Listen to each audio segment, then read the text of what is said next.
हो। तो जैसे कि आप सभी यहाँ पर देख पाएंगे कि हम जो इन कुछ पॉइंट पर हम जो बात करेंगे, जैसे कि आपको जो किस जिले से कितने अभ्यर्थी पास हुए हैं, किस जिले से परीक्षा दिलाना सही रहेगा, एक पद के लिए कितने दावेदार होंगे, कट ऑफ कितना जा सकता है, ये सभी जानकारी हम लोग इस वीडियो के अंतर्गत में देने की कोशिश करेंगे। अगर आप लोगों को फिजिकल से संबंधित जो क्वालिफाई हुए हैं और जो क्वालिफाई नहीं हुए हैं, अच्छे अंक प्राप्त होने के पश्चात भी उनका नाम इसके अंतर्गत में नहीं आया होगा, तो वो जो इससे संबंधित अगर आपके दिमाग में किसी प्रकार की जो बात होगी या कोई भी क्वेश्चन होगा, तो आप जो कमेंट सेक्शन में कमेंट कर जरूर कीजिएगा। उससे संबंधित हम जो है आप लोगों के लिए कुछ बेसिक जानकारी उससे संबंधित रिलेटेड हम जो है लेकर आएंगे, ताकि आप लोगों को जो क्वेश्चन पूछे गए उससे भी संबंधित आप लोगों को जानकारी मिल पाए। और अगर आप लोगों को इससे संबंधित और थोड़ा बहुत जानकारी होगा तो उस स्थिति में आप जो कमेंट करके बताइएगा कि किस जिले के अंतर्गत में हाईएस्ट कितना कट ऑफ जा रहा है फिजिकल से संबंधित। तो आगामी टाइम पर इससे संबंधित और भी जो वीडियो आएंगे उसके अंतर्गत में और बेहतरीन तरीके से आप लोगों को सरल तरीके से समझाया जाएगा। ठीक है, तो चैनल पर नए तो चैनल को सब्सक्राइब कीजिएगा और बेल आइकन को प्रेस करें, जिससे वीडियो का नोटिफिकेशन आप सभी को मिलता रहे। और हमारे चैनल के माध्यम से आप लोगों को जो सीजी पुलिस से संबंधित एग्जाम की तैयारी भी करवाई जाती है, जिसके अंतर्गत में आप लोगों को देखने को मिलेगा कि आपको जो चंद्रा एकेडमी से संबंधित जो उनके द्वारा जो टेस्ट सीरीज लॉन्च किया गया उसके अंतर्गत में जो क्वेश्चन पेपर होते हैं उन्हीं से संबंधित वीडियो हमारे चैनल के माध्यम से प्रोवाइड किया जाता है। इससे पहले भी हमारे चैनल के माध्यम से आप लोगों को सीजी जीके और आपको जो इंडिया जीके से संबंधित आप लोगों को बहुत सारे वीडियो प्रोवाइड किए जा चुके हैं। अगर आप लोगों ने उन वीडियो को नहीं देखा है तो वीडियो के डिस्क्रिप्शन के नीचे उसका लिंक मिल जाएगा, वहां से जाकर आप लोग उन सभी वीडियो को देख सकते हैं, जो कि बहुत ही इंपॉर्टेंट है। वो सभी जो क्वेश्चन आपको जो व्यापम के जो एग्जाम लेते हैं या जिस कंडीशन से उनके द्वारा एग्जाम लिया जाता है उसी के अकॉर्डिंग उन सभी क्वेश्चनों को तैयार किया गया है। ठीक है, तो चलिए वीडियो में आगे बढ़ते हैं। और वीडियो पसंद आता है तो अपने दोस्तों प्रियजनों के साथ में ज़्यादा से ज़्यादा शेयर कीजिएगा। तो यहाँ पर आप सभी देख पाएंगे कि आपको जो बस्तर संभाग की या बस्तर जिले की अगर बात की जाए तो बस्तर जिले के अंतर्गत में आपका ये 334 पदों के लिए वैकेंसी आई हुई। ठीक है, और इसके अंतर्गत में आप लोगों को जो ट्रेड के अंतर्गत में जो वैकेंसी आई हुई थी, जीडी के अंतर्गत में जो वैकेंसी आई हुई थी, उन सभी से संबंधित इसके अंतर्गत में जानकारी दिया जाएगा। तो बस्तर जिले की अगर बात की जाए तो बस्तर जिले के अंतर्गत में आपके 334 पदों पर वैकेंसी आई हुई थी, जिसके अंतर्गत में आपके 5455 अभ्यर्थियों को लिखित एग्जाम के लिए क्वालिफाई किया गया है। अगर वहीं देखा जाए तो एक पद के लिए कितने दावेदार निकलकर सामने आ रहे हैं, तो आपको जो एक पद के लिए 16 अभ्यर्थी दावेदार के रूप में निकलकर सामने आ रहे हैं, यानी कि आपको जो बहुत ही कम कंपटीशन यहाँ पर भी आप लोगों को देखने को मिलेगा। ठीक है, वहीं अगर बात की जाए आपका ये कोंडागांव की अगर बात की जाए तो कोंडागांव के अंतर्गत में आपका जो 103 पदों के लिए वैकेंसी आई हुई थी, जिसके अंतर्गत में 1822 अभ्यर्थियों को क्वालिफाई किया गया है रिटर्न एग्जाम के अंतर्गत में। और अगर यहाँ पर एक अभ्यर्थी के लिए देखा जाए तो यहाँ पर आपका जो 17 अभ्यर्थी एक पद के लिए दावेदार होंगे। ठीक है, यहाँ पर आप थोड़ा सा देख पाएंगे कि ऊपर में जो यहाँ पर वैकेंसी अधिक है, ठीक है, बस्तर के अंतर्गत में, और आपका जो कोंडागांव के अंतर्गत में वैकेंसी कम है। और यहाँ देखेंगे अगर दावेदार की अगर देखा जाए तो यहाँ पर सिर्फ एक पदों के लिए डिफरेंस देखने को मिलेगा, क्योंकि वैकेंसी ज़्यादा है कम है उस स्थिति में भी सिर्फ एक ही अभ्यर्थी को यहाँ पर डिफरेंस देखने को मिल रहा है। ठीक है, बस्तर के अंतर्गत में 16 अभ्यर्थी जो है एक दावेदार निकलकर सामने आ रहे हैं, और वहीं अगर कोंडागांव की अगर बात की जाए तो यहाँ पर आपका जो 17 अभ्यर्थी दावेदार के रूप में निकलकर सामने आ रहे हैं। नेक्स्ट जिले की अगर बात की जाए कांकेर जिले की अगर बात की जाए तो कांकेर जिले के अंतर्गत में 125 पदों के लिए वैकेंसी आई हुई थी, जिसके अंतर्गत में 2029 अभ्यर्थियों को लिखित एग्जाम के लिए क्वालिफाई किया गया है। एक पद के लिए कितने अभ्यर्थी हैं, तो आपके 16 अभ्यर्थी इसके अंतर्गत में दावेदार निकलकर सामने आए हुए हैं।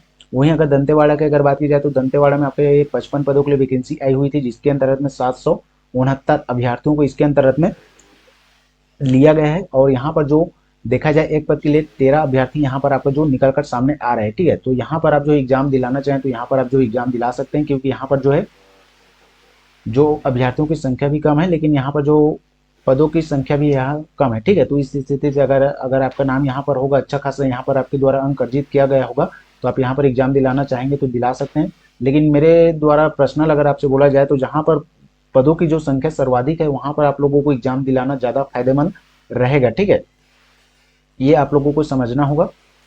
नेक्स्ट अगर बात की जाए तो आपको नारायणपुर जिले की अगर बात की जाए तो नारायणपुर के अंतर्गत में 470 पदों के लिए वैकेंसी आई हुई थी, जिसके अंतर्गत में 6778 अभ्यर्थियों को क्वालिफाई किया गया है। एक पद के लिए दावेदार अगर देखा जाए तो आपके 14 अभ्यर्थी निकलकर सामने आए हुए हैं। ठीक है, जहां पर जो पदों की संख्या रहेगी वहां पर जो है कम कॉम्पिटिशन देखने को मिलेगा। ठीक है, जहां पर आपको जो जहां पर ज्यादा पदों की संख्या होगी वहां पर कम कॉम्पिटिशन देखने को मिलेगा, जहां पर कम पदों की संख्या होगी वहां पर आप लोगों को ज्यादा दावेदार देखने को मिलेगा और कंपटीशन भी देखने को मिलेगा। ठीक है, यहीं पर आप जो देख लीजिएगा दंतेवाड़ा के अंतर्गत में 55 पदों के लिए वैकेंसी आई हुई है। ठीक है, और एक पद के लिए कितने दावेदार हैं, तो आपके 13 हैं। ठीक है, वहीं अगर नारायणपुर की अगर बात की जाए तो 470 पदों के लिए वैकेंसी आई हुई है, और दावेदार कितने हैं तो आपके 14, सिर्फ एक ही अभ्यर्थी का यहाँ पर डिफरेंस देखने को मिल रहा है। तो इसी वजह से जहाँ पर जो पदों की संख्या है वहाँ पर आप जो एग्जाम दिलाएंगे तो वहाँ पर आप लोगों को ज़्यादा बेनिफिट मिलेगा। नेक्स्ट अगर बात की जाए सुकमा की, अगर बात की जाए तो सुकमा के अंतर्गत में 128 पदों के लिए वैकेंसी आई हुई थी और 1974 आदमी को यहाँ पर क्वालिफाई किया गया है और एक पद के लिए केवल 15 अभ्यर्थी यहाँ पर दावेदार निकलकर सामने आए हुए हैं। ठीक है, वहीं बीजापुर की अगर बात की जाए तो बीजापुर के अंतर्गत में 377 पदों के लिए वैकेंसी आई हुई थी, जिसके अंतर्गत में 6036 अभ्यर्थियों को लिखित एग्जाम के लिए क्वालिफाई किया गया है और मात्र आपके 16 अभ्यर्थी एक पद के लिए दावेदार निकलकर सामने आए हुए हैं। ठीक है, जैसे कि आप सभी यहाँ पर देख पाएंगे जितने भी जिलों के अंतर्गत में सर्वाधिक पदों पर वैकेंसी आई हुई है वहां पर कम दावेदार निकलकर सामने दिख रहे हैं। ठीक है, जैसे कि अगर बात की जाए बस्तर की अगर बात की जाए तो यहाँ पर भी आप लोगों को देखने को मिलेगा एक पद के लिए 16 अभ्यर्थी हैं। ठीक है, नारायणपुर अगर देखा जाए तो नारायणपुर के अंतर्गत में भी आपको जो 14 अभ्यर्थी निकलकर सामने आए हैं। ठीक है, बीजापुर की अगर बात की जाए तो बीजापुर के अंतर्गत में भी आपका 16 अभ्यर्थी यहाँ निकलकर सामने आए हैं और वहीं जो कम वैकेंसी निकली हुई है वहां पर भी देख लीजिए यहाँ पर 16 है। तो इसीलिए बोला जा रहा है कि जहां पर ज्यादा वैकेंसी है वहां पर आप जो है एग्जाम दिलाएंगे तो वहां पर आप लोगों को बेनिफिट प्राप्त होगा। जहां पर कम वैकेंसी आई हुई है अगर वहां पर एग्जाम दिलाएंगे तो वहां पर कंपटीशन ज्यादा हाई होगा। ठीक है, तो इसे आप जो समझिएगा। नेक्स्ट जिला जसपुर की अगर बात की जाए तो जसपुर के अंतर्गत में 102 पदों के लिए वैकेंसी आई हुई है, जिसके अंतर्गत में 1022 अभ्यर्थियों को क्वालिफाई किए गए, जिसके अंतर्गत में एक पद के लिए 10 अभ्यर्थी यहाँ पर दावेदार निकलकर सामने आए हैं। सरगुजा की अगर बात की जाए तो सरगुजा के अंतर्गत में 79 पदों के लिए वैकेंसी आई हुई है, जिसके अंतर्गत में 975 अभ्यर्थियों को क्वालिफाई किए गए और यहाँ पर आपके 12 अभ्यर्थी एक पद के लिए दावेदार हैं। सूरजपुर की अगर बात की जाए तो सूरजपुर के अंतर्गत में 141 पदों के लिए वैकेंसी आई हुई है, 1549 अभ्यर्थियों को यहाँ पर लिखित एग्जाम के लिए क्वालिफाई किया गया है और यहाँ पर आपके एक पद के लिए 10 अभ्यर्थी दावेदार हैं। बलरामपुर रामानुगंज की अगर बात की जाए तो 253 पदों के लिए यहाँ पर वैकेंसी आई हुई है और आपके 3332 अभ्यर्थियों को यहाँ पर लिखित एग्जाम के लिए चयनित किया गया है और यहाँ पर कुल पदों की अगर बात की जाए एक पद के लिए कितने अभ्यर्थी हैं तो आपके 13 अभ्यर्थी एक पद के लिए यहाँ पर देखने को मिलेगा। ठीक है, जैसे कि आप सभी यहाँ पर देख पाएंगे कि जितने जिले के अंतर्गत में सर्वाधिक मात्रा पर वैकेंसी आई हुई है वहाँ पर जो अभ्यर्थियों की जो संख्या कम है यानी कि दावेदार की संख्या कम है, जहाँ पर वैकेंसी कम है वहाँ पर जो कंपटीशन ज़्यादा रहेगा। जैसे यहाँ पर आप सभी देख पाएंगे बलरामपुर, नारायणपुर, बीजापुर और आपका बस्तर, इनमें ज़्यादा वैकेंसी है और यहाँ पर जो कंपटीशन भी कम है। ठीक है, यहाँ पर आप सभी देख पाएंगे कि आपका जो एक पद के लिए 13 दावेदार देखने को मिल रहा है। ठीक है, नेक्स्ट जिले की अगर बात की जाए कोरिया की अगर बात की जाए तो कोरिया के अंतर्गत में आपको यह 22 पदों के लिए वैकेंसी आई हुई है, जहाँ पर 180 पदों के लिए या 180 अभ्यर्थियों को चयनित किया गया है, वहीं एक पद के लिए 8 अभ्यर्थी चयनित किए गए हैं।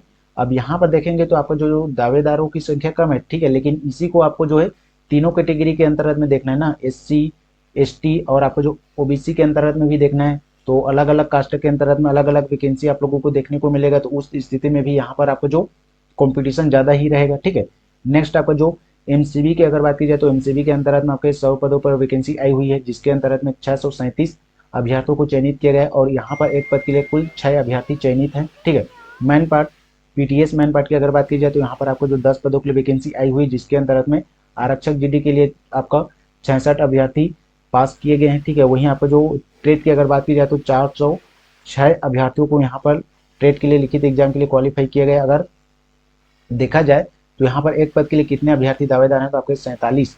ठीक है, देखिए यहाँ पर वैकेंसी ज़्यादा है और आपका ये वैकेंसी कम है लेकिन अभ्यर्थियों की संख्या ज़्यादा है, इसी वजह से यहाँ पर जो एक पद के लिए आपका सर्वाधिक मात्रा पर यहाँ पर देखने को मिलेगा। ठीक है, वहीं अगर बिलासपुर की अगर बात की जाए तो बिलासपुर के अंतर्गत में 146 पदों के लिए वैकेंसी आई हुई है, जिसके अंतर्गत में 2489 अभ्यर्थियों को मेरी सूची के अंतर्गत में शामिल किया गया है। तो एक पद के लिए आपके 17 अभ्यर्थी दावेदार निकलकर सामने आए हुए हैं। मुंगेली की अगर बात की जाए तो मुंगेली के अंतर्गत में 139 पदों के लिए वैकेंसी आई हुई है, जिसके अंतर्गत में आपके 2279 अभ्यर्थियों को एग्जाम के लिए चयनित किया गया है, जिसके अंतर्गत में आपका जो एक पद के लिए 16 अभ्यर्थी हुए हैं। कोरबा की अगर बात की जाए तो कोरबा के अंतर्गत में 175 पदों के लिए वैकेंसी आई हुई है, जिसके अंतर्गत में आपके 2768 आदमी को लिखित एग्जाम के लिए क्वालिफाई किया गया, जिसके अंतर्गत में आपका एक पद के लिए कितने अभ्यर्थी हैं तो आपके 15 अभ्यर्थी हैं। वहीं आपका जो गौरेला पेंड्रा मरवाही की अगर बात की जाए तो यहाँ पर कुल पदों की संख्या 39 है, जिसके अंतर्गत में 301 अभ्यर्थियों को लिखित एग्जाम के लिए चयनित किया गया है और एक पद के लिए कितने अभ्यर्थी हैं तो आपके 8 अभ्यर्थी यहाँ पर हैं। चंद्रखुली पुलिस अकादमी की अगर बात की जाए तो चंद्रखुरी पुलिस अकादमी के अंतर्गत में 7 पदों के लिए वैकेंसी आई हुई थी, जिसके अंतर्गत में आपके 115 अभ्यर्थियों को चयनित किया गया है और यहाँ पर एक पदों के लिए आपके 6 अभ्यर्थियों को शॉर्ट लिस्ट या एक पद के लिए 6 अभ्यर्थी यहाँ पर देखने को मिलेगा। ठीक है, तो आज की वीडियो में बस इतना ही। वीडियो अगर आप लोगों को अच्छा लगा हो तो प्लीज लाइक और शेयर जरूर करें। साथ ही अगर आप चैनल पर नए हैं तो चैनल को सब्सक्राइब कीजिएगा और बेल आइकन को प्रेस करें, जिससे वीडियो का नोटिफिकेशन आप सभी को मिलता रहे। इसके आगामी जो और अन्य जिले जो बच जाते हैं उससे संबंधित आप लोगों को बहुत जल्द वीडियो प्रोवाइड किया जाएगा। अगर एक ही वीडियो के अंतर्गत में समस्त जिलों को ले लिया जाएगा तो वीडियो जो है बहुत लंबा हो जाएगा और आप लोगों को समझने में भी थोड़ा कठिनाई होगा, ठीक है। इसीलिए इस वीडियो के अंतर्गत में इतने ही जिलों को शामिल किया गया। बाकी जो अन्य जिले जो बच जाते हैं उसको आगामी नेक्स्ट पार्ट जो अपलोड करेंगे उसके अंतर्गत में उन सभी जिलों को कवर करेंगे, ठीक है। तो आप सभी देख सकते हैं कि जहां पर जो पदों की संख्या वो कम है या ज्यादा है, जहां पर पदों की संख्या ज्यादा है वहां पर जो कंपटीशन देखने को कम मिल रहा है, जहां पर पदों की संख्या कम है वहां पर जो कंपटीशन ज्यादा देखने को मिल रहा है। तो अगर आप स्तर के अंतर्गत में अगर आप जो है नाम आया होगा तो यहाँ पर आप जो एग्जाम दिलाइएगा, यहाँ पर आप लोगों को ज्यादा से ज्यादा बेनिफिट मिलेगा, ठीक है। और अगर आपको जो कोंडागांव के अंतर्गत में नाम आया होगा, यहाँ पर आपको जो 80-85 अगर नाम यहाँ पर आया होगा नंबर फिजिकल के अंतर्गत में, तो उस स्थिति में आप जो यहाँ एग्जाम दिलाइएगा। क्योंकि अगर यहाँ आप जो एग्जाम दिलाएंगे तो यहाँ पर आपको जो सबसे टॉप में रहेंगे, ठीक है। लेकिन आपको यहाँ पर वहीं आपको जो 60-65 अगर आपके द्वारा अंक अर्जित किया गया होगा तो उस स्थिति पर यहाँ पर आप जो अंक एग्जाम ना दिलाएं, ठीक है। अगर 60-65 आपका जो अंक आया होगा तो उस स्थिति में आप जो बस्तर के अंतर्गत में दिला सकते हैं, नारायणपुर के अंतर्गत में दिला सकते हैं, बीजापुर के अंतर्गत में दिला सकते हैं, क्योंकि वहां पर आप लोगों को बेनिफिट मिलेगा। तो चलिए मिलते हैं फिर किसी और वीडियो के माध्यम से, तब तक बने रहिएगा आप हमारे चैनल पर। जय हिंद, जय भारत, जय छत्तीसगढ़।